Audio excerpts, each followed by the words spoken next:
அன்பார்ந்த தோழர்களே, என் உயிரின் உயிரான விடுதலை சிறுத்தைகளே,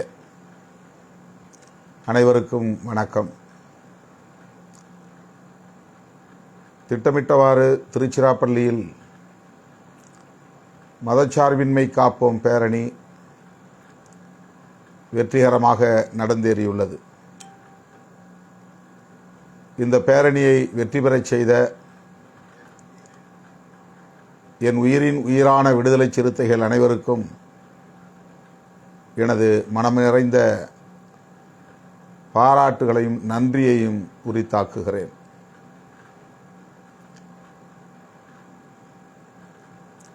ஒவ்வொரு மாவட்டத்திலிருந்தும் எதிர்பார்த்த அளவில் தோழர்கள் ஆயிரக்கணக்கான வண்டிகளில் இருந்து திருச்சிராப்பள்ளியை நோக்கி அணிவகுத்து வந்த காட்சி கண்கொள்ளா காட்சி. 3 மடங்கு தோழர்கள் மட்டுமே, சிறுத்தைகள் மட்டுமே திருச்சிக்குள்ளே நுழைய முடிந்தது. 2 மடங்கு சிறுத்தைகள் திருச்சிக்கு வெளியே 20 கிலோமீட்டருக்கு மேல் 4 திசைகளிலும் தேங்கி நிற்கும் நிலை ஏற்பட்டுவிட்டது. இது ஒவ்வொரு பேரணியின் போதும் மாநாட்டின் போதும் நாம் சந்திக்கிற நெருக்கடிதான். 100 விழுக்காடு முழுமையாக திருச்சிராப்பள்ளிக்குள்ளே வந்து குவிய இயலவில்லை. 7:30 மணிக்கு நாம் நிகழ்ச்சியை முடித்து கொண்டோம். திட்டமிட்டவாறு 4:30 மணிக்கு பேரணியை தொடங்கிவிட்டோம். இன்னும் 1 மணி நேரம் கழித்து இந்த பேரணியை தொடங்கியிருக்கலாம் என்பது பலரின் ஆதங்கமாக இருக்கிறது. மிகவும் முக்கியத்துவம் வாய்ந்த சாலை பாரதிதாசன் சாலை.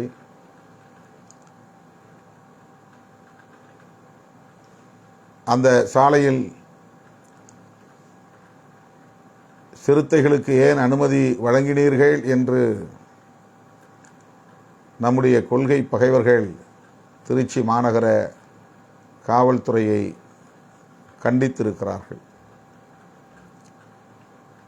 காவல்துறைக்கு நாம் முழுமையான ஒத்துழைப்பு நல்குவதாக உறுதியளித்தோம்.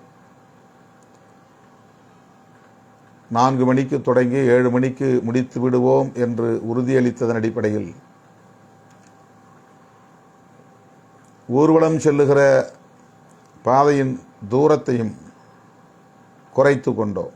உழவர் சந்தையிலே போய் முடிப்பதாக நாம் திட்டமிட்டிருந்தோம். ஆனால் அதற்கு முன்னதாகவே இந்த பேரணியை நாம் முடித்துக்கொள்ள நேர்ந்தது. மேலும் 1 கிலோமீட்டர் நடந்திருந்தால் உழவர் சந்தையிலே போய் ஒரு பொதுக்கூட்டமாக நாம் நடத்தி இருக்க முடியும். அப்படித்தான் தோழர்கள் எழுதி தந்திருந்தார்கள். காவல்துறைக்கு அனுமதி கேட்டு எழுதியிருந்தார்கள். நான் தான் உழவர் சந்தை வரை போக வேண்டாம், 2 கிலோமீட்டர் தூரத்திலேயே பேரணியை முடித்துக் கொள்ளலாம் என்று முடிவு செய்தேன். இன்னும் 1 கிலோமீட்டர் தூரம் நாம் போயிருந்தால் உழவர் சந்தையிலே பெரிய பொதுக்கூட்டமாக அதை ஒருங்கிணைத்திருக்க முடியும். இது நெடுஞ்சாலையிலேயே முடிக்க வேண்டிய நிலை ஏற்பட்டதனால் மிக விரைவாக கூட்டத்தை முடிக்க வேண்டும் என்று கருதி 7:30க்கே நாம் முடித்து கொண்டோம். பொதுமக்களுக்கு நேரம் இடையூறு செய்யக்கூடாது என்கிற பொறுப்புணர்வாலும் காவல்துறையினருக்கும் தேவையற்ற நெருக்கடியை தரக்கூடாது என்கிற எச்சரிக்கை உணர்வாலும் நான் தூரத்தை குறைத்து கொள்ள கேட்டுக்கொண்டேன்.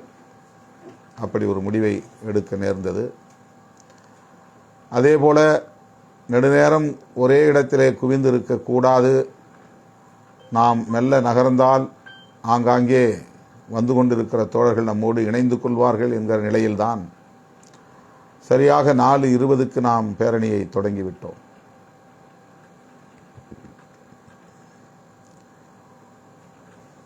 பேரணி மிக விரைவாக முடிந்துவிட்டது. நானும் மிக முன்னதாகவே பேசி முடித்து விட்டேன் என்கிற நிலையில் பேரணியை முடித்த பிறகு ஏறத்தாழ 2 மணி நேரம் நம்முடைய தோழர்கள் உள்ளே வந்து கொண்டே இருந்தார்கள்.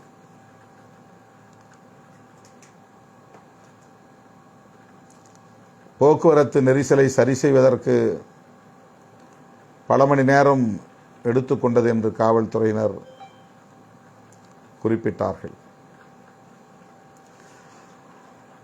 பேரணிக்காக தயாராகி வந்த ஆயிரக்கணக்கான வண்டிகள் திருச்சிராப்பள்ளிக்குள்ளே நுழைய முடியாத நிலை ஏற்பட்டதற்கு நான் வருந்துகிறேன். அவ்வளவு ஏற்பாடுகளோடு வந்த தோழர்கள் அந்த பேரணியில் என்னோடு பங்கேற்க இயலவில்லை என்று ஆதங்கப்படுவதிலே நியாயம் இருக்கிறது. ஆகவே நேரத்தே தொடங்கி நேரத்தே முடித்ததால்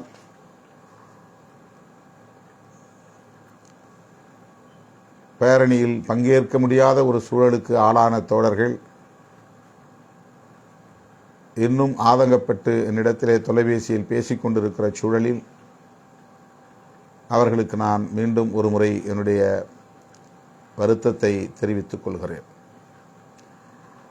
நீங்கள் எடுத்துக்கொண்ட முயற்சி, மக்களை திரட்டுவதற்காக நீங்கள் எடுத்துக்கொண்ட முன்னேற்பாடுகள் அனைத்தும் பாராட்டுதலுக்குரியவை.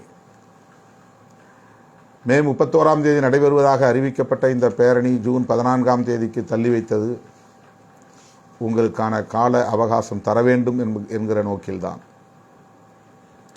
அதன்படி மாவட்ட நிர்வாகம் மாநில பொறுப்பாளர்களோடு இணைந்து ஒருங்கிணைப்பாளர்களுக்கு ஒத்துழைப்பு நல்கி இந்த பேரணியை வெற்றி பெறச் செய்திருக்கிறீர்கள். ஏராளமான பெண்கள் பங்கேற்றார்கள். சிறுவர் முதல் முதியவர்கள் வரையில் லட்சக்கணக்கானோர் பங்கேற்றார்கள். உள்ளே தெருவுக்குள்ளே வந்து பேரணியிலே பங்கேற்றவர்கள் மற்றும் பங்கேற்க இயலாதவர்கள் என்று எல்லோரையும் சேர்த்து கணக்கிட்டால் 10 லட்சத்திற்கு மேலான சிறுத்தைகள் இந்த பேரணியில் பங்கேற்றார்கள் என்று பலரும் கணிக்கிறார்கள். கட்சிக்கு அப்பாற்பட்டவர்களும் மனம் திறந்து நம்மை பாராட்டுகிறார்கள். எந்த அசம்பாவிதமும் இல்லை. நம்முடைய கொள்கை பகைவர்கள் நம்மை விமர்சிக்கக்கூடிய அளவுக்கு எந்த சம்பவங்களும் பொதுமக்களுக்கு இடையூறு செய்யக்கூடிய வகையிலே நிகழவில்லை. கட்டுப்பாடாக நடந்தது. மிகச் சிறப்பாக அமைந்தது. திரும்புகிற திசையெல்லாம் நீலவண்ண மயமாக இருந்தது. நான் எதிர்பார்த்ததைப் போல கோட்டு சூட்டு அணிந்தவர்கள் மட்டும் தனியே முன்னே ஒரு அணிவகுப்பாக செல்ல வேண்டும் என்பதை நடைமுறைப்படுத்த இயலாமற் போய்விட்டது. அதேபோல பல்லாயிரக்கணக்கான மகளிர் சீருடை அணிந்து வந்தார்கள். பானை சின்னம் பொறிக்கப்பெற்ற சேலை அணிந்து வந்தார்கள். அவர்கள் அனைவரையும் ஒரு படையணியாக தனியே கோட் சூட்டுக்கு பின்னால் அணிவகுத்து வர வேண்டும் என்று விரும்பினேன். மொத்த கூட்டத்தில் அவர்களும் கரைந்து போனார்கள். தனித்து அவர்களை ஒரு படையணியாக வீறுநடை போடச் செய்ய இயலாமற் போய்விட்டது.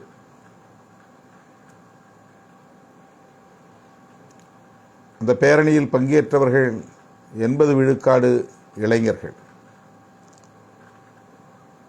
மிகவும் ஆவேசமாக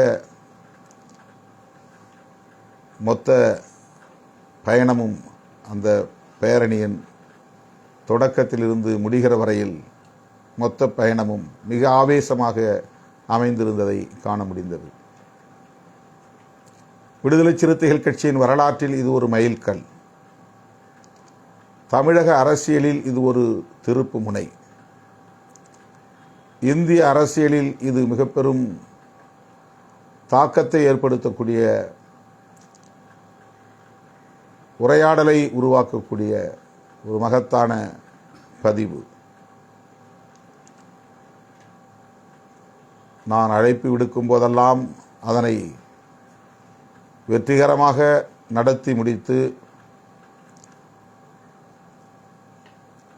சாதனை படைத்திருக்கிற என் உயிரின் உயிரான விடுதலை சிறுத்தைகள் அனைவருக்கும் நான் இந்த நேரத்தில் என்னுடைய நெஞ்சார்ந்த நன்றியை உரித்தாக்குகிறேன். நான் ஏற்கனவே சொன்னதைப் போல நம்முடைய பலத்தை காட்டி தேர்தல் பேரம் பேசுவதற்காக இதை நாம் ஒருங்கிணைக்கவில்லை, தேர்தலுக்காக அல்ல, தேசத்திற்காக என்று குறிப்பிட்டேன். அதே உணர்வோடு தோழர்கள் வீறு நடை போட்டு வந்ததை கண்டு நான் பெரிதும் மகிழ்கிறேன். நம்மையெல்லாம் மனிதர்களாய் தலைநிமிர வைத்த நம்முடைய மகத்தான தலைவர் புரட்சியாளர் அம்பேத்கர் அவர்கள் இன்று நம்மிடையே இல்லை என்றாலும் கூட அவர் நம்மை வழிநடத்துகிறார். அவருடைய சிந்தனைகள் நம்மை வழிநடத்துகின்றன. அந்த அடிப்படையில் நாங்கள் அம்பேத்கரின் பிள்ளைகள் இதோ வருகிறோம் என்று ஊருக்கு உலகுக்கு உணர்த்தக்கூடிய வகையில் அவரைப் போலவே கோட்டு சூட்டு அணிந்து டை கட்டி கொண்டு திருச்சிராப்பள்ளியின் வீதிகளில் நெஞ்சுயர்த்தி வேறு நடை போட்ட காட்சி அறிவார்ந்த தளத்தில் உள்ள அனைவராலும் வரவேற்கப்படுகிறது, போற்றப்படுகிறது, பாராட்டப்படுகிறது.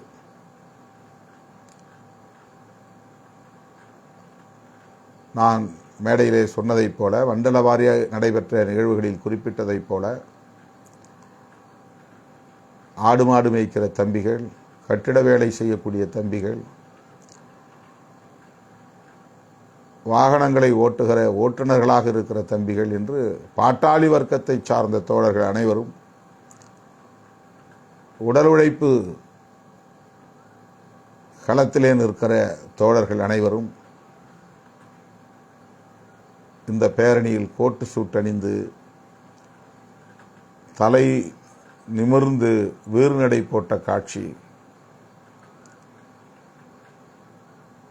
அரசியல் களத்தில் மட்டுமல்ல, சமூக தளத்திலும் கலாச்சார தளத்திலும் நிகழ்ந்திருக்கிற ஒரு புதிய புரட்சி. வறுமையிலே உழன்றாலும் கூட தலைமை எடுத்த முடிவுக்கு கட்டுப்பட வேண்டும், அவர்கள் தலைமை விடுத்த வேண்டுகோளை சிறைமேற்கொண்டு செய்து முடித்தாக வேண்டும் என்று எனது அருமை தோழர்கள், என் உயிரின் உயிரான விடுதலை சிறுத்தைகள் ஒவ்வொருவரும் அதற்கென மெனக்கெட்டு கோட்டு சூட்டு தைத்து புத்தாடை உடுத்திய கோலத்தோடு புரட்சியாளர் அம்பேத்கரை நெஞ்சிலே ஏந்தி அவர்கள் வந்தது வரலாற்று பதிவு. இதனை இன்றைக்கு சமூக வலைத்தளங்களில்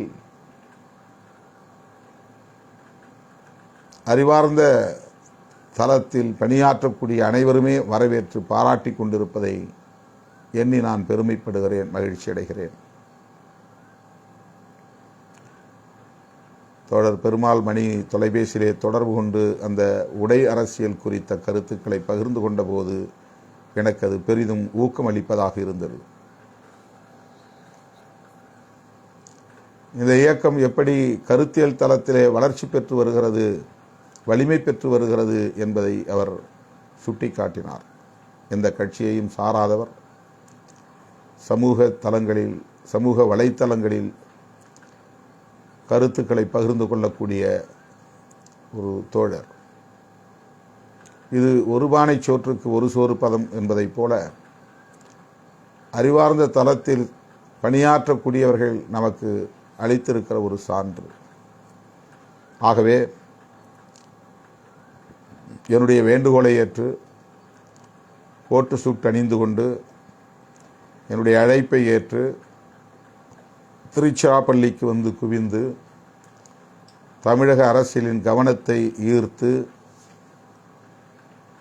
வரலாற்று பதிவை செய்த உங்கள் அனைவருக்கும் மீண்டும் ஒரு முறை என்னுடைய பாராட்டுகளையும் நன்றியையும் உரித்தாக்குகிறேன்.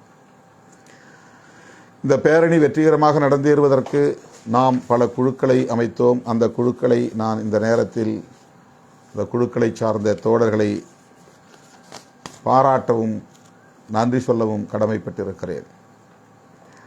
மேடையிலே யாரும் ஏறுவதில்லை, யாரும் பேசுவதில்லை. எல்லோரும் தரையிலே நாம் போடப்பட்டிருக்கிற நாற்காலிகளில் அமர்ந்து நான் தீர்மானங்களை படித்த பிறகு பொதுச் செயலாளர்களும் நானும் பேசி முடிப்பதென்று ஏற்கனவே முடிவு செய்திருந்தோம். அதன்படிதான் பொதுச் செயலாளர்கள் மற்றும் நான் சட்டமன்ற உறுப்பினர்களின் சார்பில் ஷானவாஸ் இந்த 4 பேர் மட்டுமே உரையாற்றி முடித்தோம். எனவே அந்த மேடையில் ஒவ்வொரு குழுவை சார்ந்த தோழர்களையும் விழித்து அவர்கள் பெயர்களை சொல்லி அவர்களுக்கு நன்றி சொல்ல இயலவில்லை, பாராட்ட இயலவில்லை. இந்த நேரத்தில் நான் என்னுடைய நன்றியை இந்த குழுக்களை சார்ந்த தோழர்களுக்கு தெரிவித்துக் கொள்ள கடமைப்பட்டிருக்கிறேன். அதற்கு முன்னதாக இந்த பேரணி வெற்றிகரமாக நடந்தேறுவதற்கு ஒத்துழைப்பு நல்கிய காவல்துறை அதிகாரிகள், குறிப்பாக திருச்சி மாநகர காவல் ஆணையர் திருமதி காமினி IPS அவர்களுக்கும் அவருக்கு துணை நின்ற அனைத்து காவல்துறை அதிகாரிகளுக்கும், மாநகராட்சியை சார்ந்த அதிகாரிகளுக்கும், மாவட்ட ஆட்சித்தலைவர் உள்ளிட்ட வருவாய்த்துறை அதிகாரிகளுக்கும் என்னுடைய நன்றியை உரித்தாக்குகிறேன். அதேபோல திருச்சிராப்பள்ளியை சார்ந்த வர்த்தகர்கள், வணிகர்கள், பொதுமக்கள், அரசியல் கட்சிகளை சார்ந்த தலைவர்கள், திருச்சிராப்பள்ளியை சார்ந்த தோழமை கட்சிகளின் முன்னணி தலைவர்கள், அமைச்சர் பெருமக்கள் என்று அனைத்து தரப்பினருக்கும் என்னுடைய நன்றியை உரித்தாக்குகிறேன். இந்த பேரணி வெற்றிகரமாக நடந்தேறுவதற்கு நாம் நியமித்த குழுக்களை சார்ந்த தோழர்கள் ஆற்றிய பணிகள் போற்றுதலுக்குரியவை. குறிப்பாக பேரணி ஒருங்கிணைப்பு குழு கடந்த 10 நாட்களுக்கு மேலாக சிறப்பாக பணியாற்றி இந்த பேரணியை வெற்றி பெற செய்திருக்கிறார்கள். பேரணி ஒருங்கிணைப்பு குழுவை சார்ந்த தோழர்கள் AC Pavarasu, P Aatralarasu, A Balasingham, Vanni அரசு, தகடூர் தமிழ்ச்செல்வன், இளம் சேக்வேரா, கூகா பாவலன், அப்துல் ரஹ்மான், எழில் கரோலின், இரான் அர்ச்சோனை, சங்கத்தமிழன், புனித அரசு, தமிழாதன், தங்கதுரை, பிரபாகரன் ஆகிய தோழர்களுக்கும், விளம்பர குழு ஏராளமான இடங்களில் ஹோர்டிங்ஸ், பெரிய பெரிய விளம்பர தட்டிகளில் நிலையாக வைக்கப்பட்டிருக்கிற விளம்பர தட்டிகளில் நம்முடைய மாநாடு பேரணி குறித்த விளம்பரத்தை சமூக வலைத்தளங்களில், தொலைக்காட்சிகளில் மாநாட்டுக்கு அழைப்பு விடுக்கிற வகையிலே ஏற்பாடு செய்யப்பட்ட விளம்பரங்கள் என்று அதனை சிறப்பாக செய்து முடித்த, குறுகிய கால இடைவெளியில் என்றாலும் கூட வெற்றிகரமாக செய்து முடித்த தோழர்கள், விளம்பர குழுவை சார்ந்த தோழர்கள், சட்டமன்ற உறுப்பினர் SS பாலாஜி, சட்டமன்ற உறுப்பினர் பனையூர் பாபு, சட்டமன்ற உறுப்பினர் ஆலூர் ஷானவாஸ், வழக்குரைஞர் ரஜினிகாந்த், சிபிச்சந்தர் ஆகிய தோழர்களுக்கும் எனது மனமார்ந்த நன்றியை உரித்தாக்குகிறேன். அடுத்து 4 திசைகளிலிருந்து வரக்கூடிய வண்டிகளை முறைப்படுத்தி ஆங்காங்கே காவல்துறையின் வழிகாட்டுதலின்படி மக்களை கொண்டு வந்து ஒரு இடத்திலே இறக்கிவிட்டு மறுபடி கொண்டு போய் அந்த வண்டிகளை எல்லாம் ஒரு இடத்திலே நிறுத்துவதற்கும் பிறகு அந்த இடத்திலிருந்து புறப்பட்டு பேரணி நடந்த இடத்திற்கு வந்து மக்களை ஏற்றி செல்வதற்கும் வழிகாட்டக்கூடிய வகையில் 300 பேர் கொண்ட ஒரு குழு, வாகன கட்டுப்பாட்டு குழு உருவாக்கப்பட்டது. டெல்டா மாவட்டங்களிலிருந்து வரக்கூடிய ஆயிரக்கணக்கான வண்டிகளை முறைப்படுத்த, நெறிப்படுத்த, பாதுகாக்க, வழிகாட்ட பொதுநீவளவன் அவர்களும், தென் மாவட்டங்களிலிருந்து வந்த ஆயிரக்கணக்கான வண்டிகளையும் அதேபோல காவல்துறையின் ஒத்துழைப்போடு முறைப்படுத்திய கனியமுதன் அவர்களுக்கும், வட மாவட்டங்களிலிருந்து வருகை தந்த பல்லாயிரக்கணக்கான வண்டிகளை முறைப்படுத்தி அதை ஒரு இடத்திலே நிறுத்தி பாதுகாப்பாக மறுபடியும் மக்களை ஏற்றிச் செல்வதற்கு வழிகாட்டிய சூகா விடுதலை செழியன் அவர்களுக்கும், மேற்கு மாவட்டங்களிலிருந்து திருச்சியை நோக்கி வந்த ஆயிரக்கணக்கான வண்டிகளையும் எந்த இடத்திலே மக்களை இறக்கிவிட வேண்டும், மறுபடி எந்த இடத்திற்கு வந்து வண்டிகளை நிறுத்த வேண்டும், பின்னர் அவர்களை எப்படி வண்டிகளில் ஏற்றி வீடுகளுக்கு திரும்ப வேண்டும் என்பதையெல்லாம் உரிய வழிகாட்டும் ஏற்பாடுகளை செய்து வெற்றிகரமாக அவர்களை வழிநடத்திய உறுப்பினர் கோவேந்தன் அவர்களுக்கும் என்னுடைய நன்றியை உரித்தாக்குகிறேன். இதில் ஏறத்தாழ 240 பேர் தன்னார்வ தொண்டர்களாக வந்து பங்கேற்றார்கள். இந்த 4 மண்டலங்களில் இருந்தும் 24 இடங்களில் இவர்கள் பிரித்து நிறுத்தப்பட்டார்கள். வண்டிகளை நிறுத்தக்கூடிய பஞ்சப்பூர் பகுதி, அண்ணா ஸ்டேடியம், ஜி கார்னர், மன்னார்புரம் ஆகிய பகுதிகளில் வண்டிகளை நிறுத்த, மக்களை இறக்கி ஏற்ற ஆகிய பணிகளை செய்வதற்கு 24 இடங்களில் இவர்கள் பிரித்து நிறுத்தப்பட்டார்கள். ஆங்காங்கே தங்கியிருந்து பேரணியில் கூட கலந்து கொள்ளாமல் பொதுநீவளவன், கனியமுதன், விடுதலை செழியன், கோவேந்தன் ஆகியோர் இந்த பேரணியில் கூட நம்மோடு சேர்ந்து நடக்காமல் இந்த வண்டிகளை முறைப்படுத்துவதற்கு, வழிநடத்துவதற்கு உரிய பொறுப்புகளை ஏற்றுக்கொண்டு சிறப்பாக பணியாற்றினார்கள். ஆக அந்த வகையிலே வாகன கண்காணிப்பு மற்றும் கட்டுப்பாட்டு குழுவை சார்ந்த அனைவருக்கும் என்னுடைய நன்றியை உரித்தாக்குகிறேன். இவை அல்லாமல் பல பேருக்கு தெரிந்திருக்கலாம், பல பேருக்கு தெரிந்திருக்க வாய்ப்பில்லை. மருத்துவ குழு ஒன்றை நாம் போட்டு ஆம்புலன்ஸ்களை ஏற்பாடு செய்து 3 ஆம்புலன்ஸ் வண்டிகள், 7 ஆம்புலன்ஸ் வண்டிகள் ஏற்பாடு செய்யப்பட்டிருந்தன. அதிலே முதலுதவி செய்வதற்கான அனைத்து மருந்துகளும், காயம் ஏற்பட்டால் கட்டு போடுவதற்கு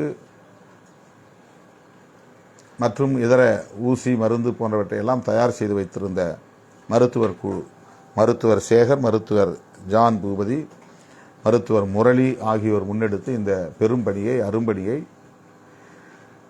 மேற்கொண்டார்கள். ஏராளமான மருத்துவர்கள் பங்கேற்றார்கள். அவர்கள் பெயர்கள் ஒவ்வொருவரையும் தனித்தனியே விழித்திட ஆசை, நேரமில்லை. அந்த பெயர் பட்டியலையும் இப்போதைக்கு பெற முடியவில்லை.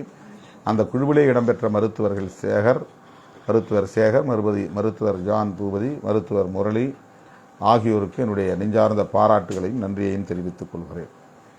அதைப்போல தலைமை நிலையத்திலிருந்து பணியாற்றிய தோழர்கள் பெண்களுக்கான சீருடைகளை முறைப்படி வாங்கி அதை மாவட்ட வாரியாக பிரித்து கொடுத்து, மற்றும் ஸ்டிக்கர்ஸ், இந்த பேரணி தொடர்பாக வாகன ஒட்டிகள் நிறைய நாம் ஏற்பாடு செய்திருந்தோம். அவற்றையெல்லாம் அந்தந்த பகுதிகளுக்கு தேவையான தோழர்களுக்கு கொடுத்து முறைப்படுத்திய தோழர்கள், தலைமை நிலையத்தை சார்ந்த அனைவருக்கும் என்னுடைய நன்றியை உரித்தாக்குகிறேன்.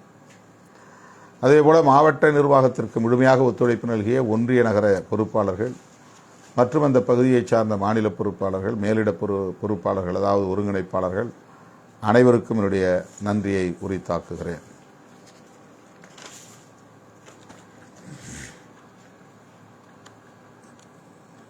மேடை ஒளி அமைப்பு பந்தல் விஸ்வநாதன் அவர்களும் தயாளன் அவர்களும் முழுமையாக பொறுப்பேற்று திருச்சிராப்பள்ளியையே சிறுத்தைகளின் கட்டுப்பாட்டுக்கு கொண்டு வரக்கூடிய வகையிலே ஒரு நாள் இடைவெளியில் வெற்றிகரமாக நடத்தி முடித்த ஜேபி பந்தல் நிறுவனர் உரிமையாளர் சகோதரர் விஸ்வநாதன் அவர்களுக்கும், அவருக்கு உற்ற துணையாக இருந்த தயாளன் அவர்களுக்கும் என்னுடைய நன்றியை உரித்தாக்குகிறேன்.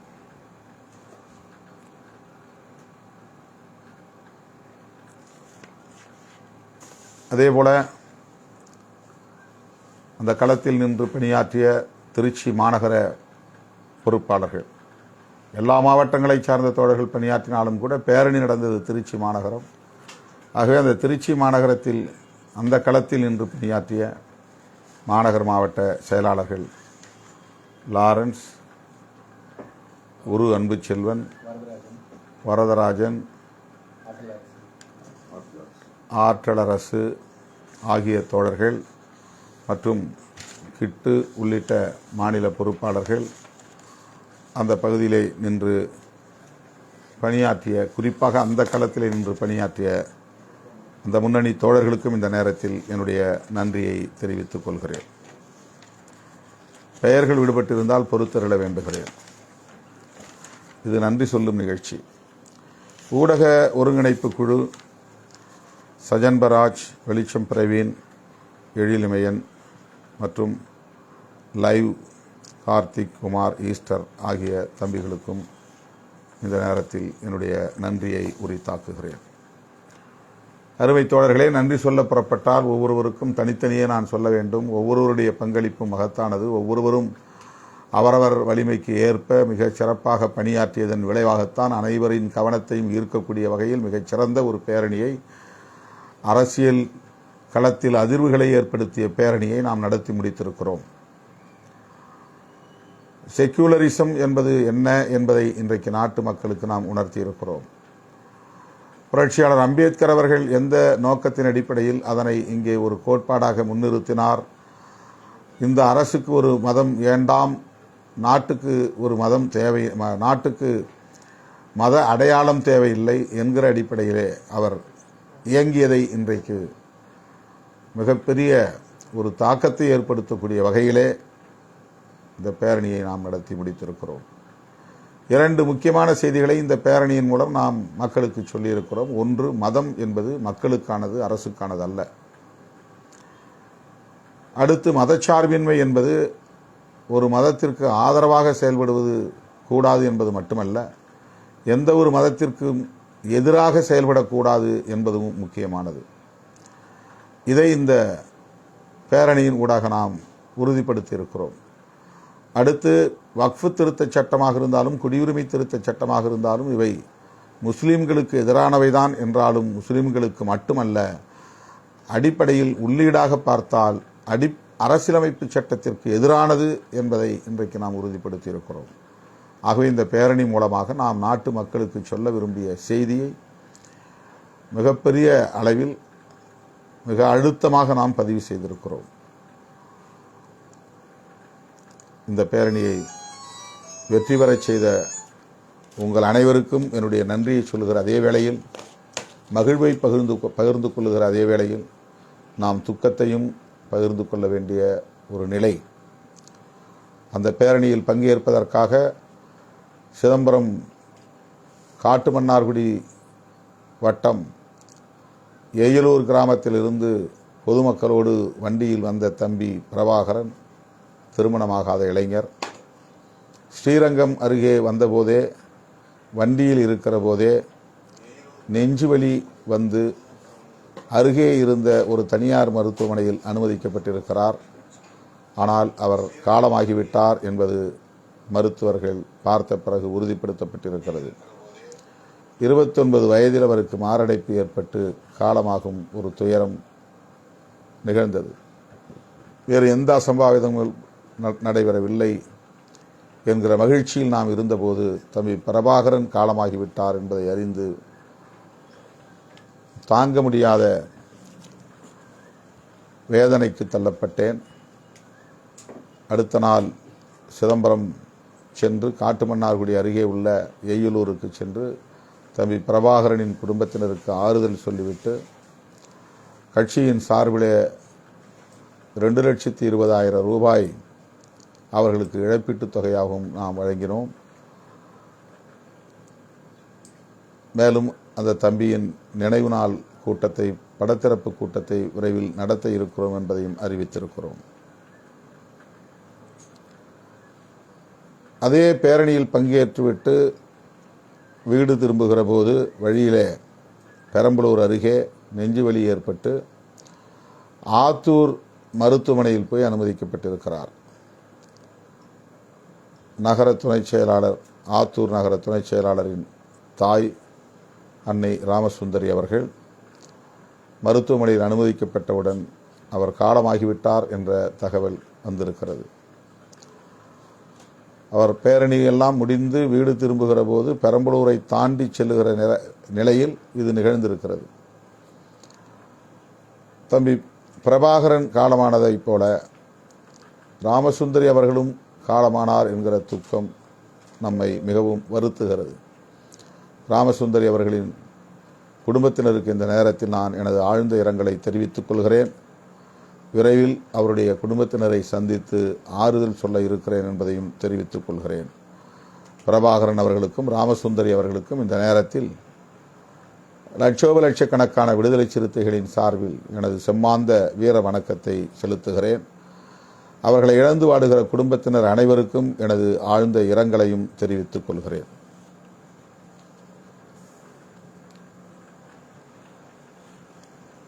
அடுத்து இந்த பேரணி தொடர்பாக நாம் நிறைவேற்றிய தீர்மானங்கள் 12 தீர்மானங்களை நிறைவேற்றினோம். 12 தீர்மானங்களும் மதச்சார்பின்மை தொடர்பான தீர்மானங்கள்,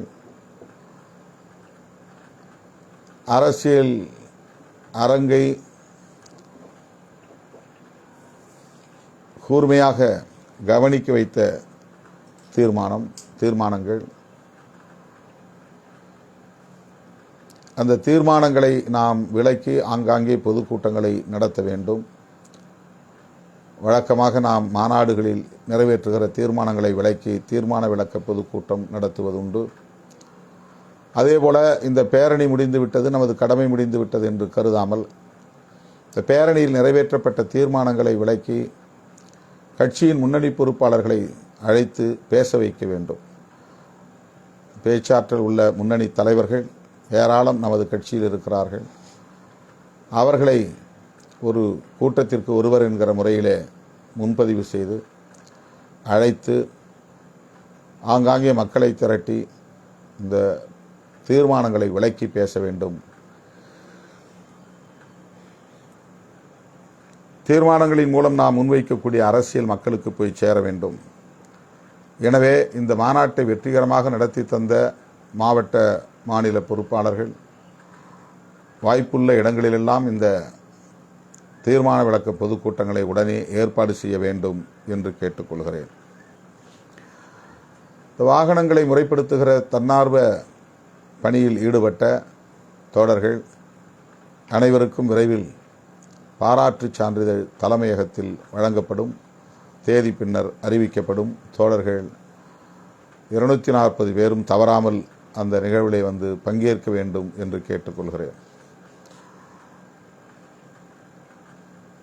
அடுத்து இந்த ஆண்டு டிசம்பர் 6ஆம் தேதி புரட்சியாளர் அம்பேத்கருக்கு வீரவணக்கம் செலுத்துகிற நிகழ்வை மிக சிறப்பாக ஒருங்கிணைக்க திட்டமிட்டிருக்கிறோம். குறிப்பாக தொண்டர்படையை சார்ந்தவர்கள் சீருடையோடு வந்து புரட்சியாளர் அம்பேத்கரின் சிலை முன்னால் நின்று அவருக்கு வீரவணக்கம் செலுத்துகிற நிகழ்ச்சியை ஒருங்கிணைக்க திட்டமிட்டிருக்கிறோம். அது குறித்தும் விரைவில் நாம் கலந்தாய்வு செய்து முடிவுகளை அறிவிக்க இருக்கிறோம் என்பதையும் தெரிவித்துக் கொள்கிறேன். வருகிற ஜூலை 24ஆம் தேதி விருதுகள் வழங்கும் விழா ஜூன் மாதம் ஏப்ரல் மாதமே நடைபெற்றிருக்க வேண்டிய விருதுகள் வழங்கும் விழா இந்த பேரணியால் தள்ளி வைக்கப்பட்டு தற்போது ஜூன் 24ஆம் தேதி சென்னையில் கலைவாணர் அரங்கில் நடைபெற உள்ளது. விருது பெறும் சான்றோர் ஏற்கனவே யார் யார் என்று அறிவிக்கப்பட்டு விட்டது. அவர்களெல்லாம் வந்து விருதுகளை பெற்றுக்கொள்ள தயாராக இருக்கிறார்கள். அந்த நிகழ்விலும் இயக்கத்தோழர்கள் பெருவாரியாக பங்கேற்று சிறப்பிக்க வேண்டும் என்று கேட்டுக்கொள்கிறேன். கோட்டு சூட்டோடு திருச்சிராப்பள்ளிக்கு வந்த தோழர்களோடு என்னால் இணைந்து ஒரு படம் கூட எடுத்துக்கொள்ள முடியாத நிலை ஏற்பட்டுவிட்டது. எத்தனை ஆயிரம் பேர் கோட்டு சூட்டுகளோடு வந்தார்கள் என்பதை கூட உறுதி செய்ய முடியாத அளவுக்கு திரும்புகிற பக்கமெல்லாம் கூட்டம், பெருந்திரள். ஆகவே வருகிற ஜூன் 24ஆம் தேதி கலைவாணர் அரங்கில் நடைபெறவுள்ள விருதுகள் வழங்கும் விழாவில் பங்கேற்க வருகிற தோழர்கள் அதே கோட்டு சூட்டு உடையணிந்து வர வேண்டும். உங்களோடு சேர்ந்து நான் அதே உடையில் நானும் வருவேன். நாம் அனைவரும் சேர்ந்து அந்த நிகழ்வில்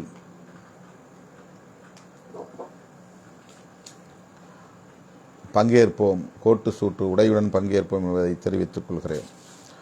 ஒவ்வொரு ஆண்டும் விருதுகள் வழங்கும் விழாவுக்கு அம்பேத்கர் சுடர், பெரியார் ஒளி, அயோத்திதாசர் ஆதவன் என்கிற அந்த 7 விருதுகளுக்கும், செம்மொழி ஞாயிறு உள்ளிட்ட 7 விருதுகளுக்கும் தலா 50,000 ரூபாய் நன்கொடை வழங்குகிற தோழர்கள் கடந்த முறை வழங்கியதைப் போல இந்த முறையும் உடனடியாக வழங்க வேண்டும். நாள் மிக குறைவாக இருக்கிறது. 8 நாள் மட்டுமே இடைவெளி இருக்கிறது. எனவே தோழர்கள், விருதுகள் வழங்கும் விழாவுக்கு வழக்கம் போல நிதியளிக்கக்கூடிய தோழர்கள் மறவாமல், நான் மறந்தால் கூட, உங்கள் பெயரை நான் மறந்தால் கூட, நீங்கள் விருதுகளுக்கு வழங்கக்கூடிய கொடையை மறந்து விடாமல் வழங்க வேண்டும். அப்போதுதான் அதை வெற்றிகரமாக சிறப்பாக நடத்த முடியும் என்பதை ஒரு தகவலாக பதிவு செய்து உங்கள் அனைவருக்கும் வேண்டுகோள் விடுக்க கடமைப்பட்டிருக்கிறேன். அடுத்து மதச்சார்பின்மை காப்போம் தொடர்பாக பரப்புரை பாடல்கள் ஆங்காங்கே தயாரிக்கப்பட்டன. அதில் அண்மையில் நாம் வெளியிட்ட பாடல்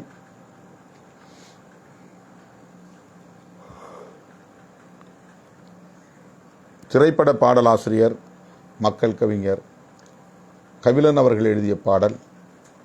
வழக்கம் போல இசை சூறாவளி, இலக்கியம் அமைத்த இசை, தயாரிப்பு ஈரோடு சாதிக், ஒருங்கிணைப்பு வன்னியரசு.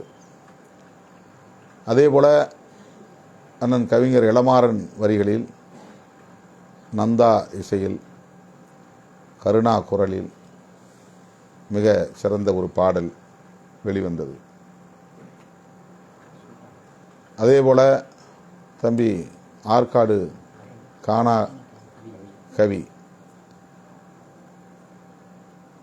தேனி இளமதி ஆகியோரும் மதச்சார்பின்மை காப்போம் பாடல் வெளியிட்டிருக்கிறார்கள்.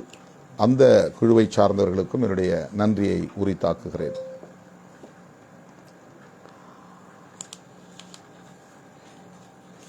தோழர்களே, நான் தொடக்கத்தில் சொன்னதைப் போல நன்றி சொல்ல தொடங்கினால் பங்கேற்ற லட்சக்கணக்கானோருக்கும் நான் தனித்தனியே நன்றி சொல்ல வேண்டும். அப்படி ஒவ்வொருவரும் ஆற்றிய பங்களிப்பு மகத்தானது. இந்த பேரணி விடுதலை சிறுத்தைகளின் அரசியல் வரலாற்றில் ஒரு மகத்தான பதிவு, என்றென்றும் வரலாற்றில் நிலையாக இருக்கும் ஒரு புரட்சிகரமான நிகழ்வு. தேசிய அளவிலும் சரி, தமிழக அளவிலும் சரி, அரசியலை கருத்தியலாக எப்படி முன்னோக்கி நகர்த்த வேண்டும் என்பதற்கான ஒரு சான்று. மதச்சார்பின்மையை ஆதரிப்பவர்கள், மதச்சார்பின்மையை எதிர்ப்பவர்கள் என்றுதான் மாநில அரசியலாக இருந்தாலும் தேசிய அரசியலாக இருந்தாலும் முன்னெடுத்து செல்ல வேண்டிய தேவை உள்ளது. அப்படித்தான் இங்கே அரசியலும் நிகழ்கிறது என்பதை கூர்மைப்படுத்திய ஒரு நிகழ்வு விடுதலை சிறுத்தைகளின் பேரணி, பெருந்திரள் பேரணி, மதச்சார்பின்மை காப்போம் பெருந்திரள் பேரணி. தீர்மானங்கள் 12 தீர்மானங்கள் தோழர்கள் ஆங்காங்கே அச்சிட்டு மக்களுக்கு விநியோகம் செய்ய வேண்டும். மாவட்ட செயலாளர்கள் உடனடியாக இந்த தீர்மானங்களை டவுன்லோட் செய்து, பதிவிறக்கம் செய்து, உங்கள் மாவட்டத்தின் பெயரை குறிப்பிட்டு துண்டறிக்கைகளை அச்சிட்டு பொதுமக்களுக்கு விநியோகம் செய்ய வேண்டும் என்கிற வேண்டுகோளையும் நான் இந்த நேரத்தில் முன்வைக்க கடமைப்பட்டிருக்கிறேன்.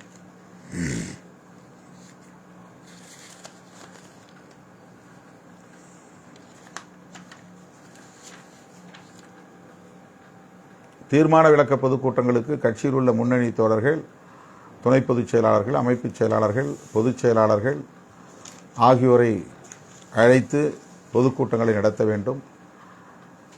ஏதேனும் ஒரு நிகழ்வில், தீர்மான விளக்க பொதுக்கூட்ட நிகழ்வில் 1 அல்லது 2 நிகழ்வுகளில் நான் பங்கேற்க எண்ணியுள்ளேன்.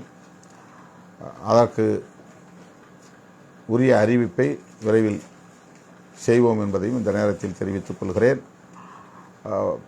மகத்தான வெற்றியை தந்த என் உயிரின் உயிரான விடுதலை சிறுத்தைகள் அனைவருக்கும், ஒத்துழைப்பு நல்கிய அனைவருக்கும் மனம் நிறைந்த நன்றியை மீண்டும் ஒரு முறை உரித்தாக்கி முடிக்கிறேன். நன்றி, வணக்கம்.